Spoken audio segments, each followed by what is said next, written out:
let's look at number 3, where we have 3 positively charged particles. And let's not solve it out, but let's explain how you would approach the problem and what's actually happening.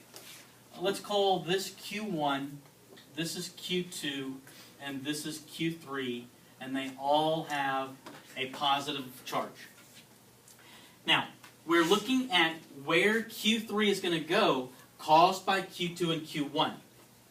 Q2 and Q3 are both positively charged, and they're arranged along the y-axis, so 2 positive charges or like charges are repulsive, so Q3 is going to be pushed straight down. Now, Q1 and Q3 are at a diagonal to each other, and they're both positively charged, like charges repel, so Q1 is going to push Q3 diagonally that way. The problem is we don't know the magnitudes of these forces yet. It could be that Q1 pushes a little bit and Q3 is a lot, which would mean this would be the resultant force and that would be your angle. Or Q3 could push a lot and Q1 could push Q3 a lot and Q2 could push Q3 a little bit, and that would be your resultant. So a different resultant and a different angle. Now, we break this up, we analyze this and break this up into component parts. Q2 acts on Q3 in the y direction only. Q1 acts on Q3 in the x direction and the y direction. So there's an x component of the force and a y component of the force. Now we can break this up, that's a 90-degree angle. And now we look at this triangle.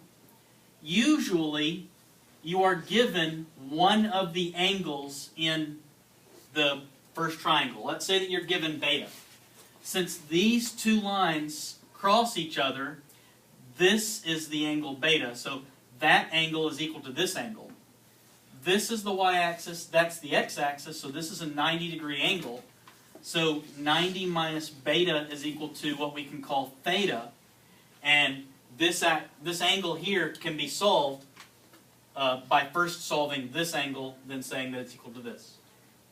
Now, if we now have a y component and a y component here, you sum the forces in the y direction. So you would have one y component plus another y component, and the addition of those 2 y vectors would be a resultant vector in the y direction. Then you would take the one x component here and add that vector tip to tail. Your resultant vector would be this, and your angle would be that. So once you have y and once you have x, you can use the Pythagorean theorem to get r, the resultant force, and then get the angle theta. You could also first get y and then, first get x and then get y, and this resultant would be the same resultant.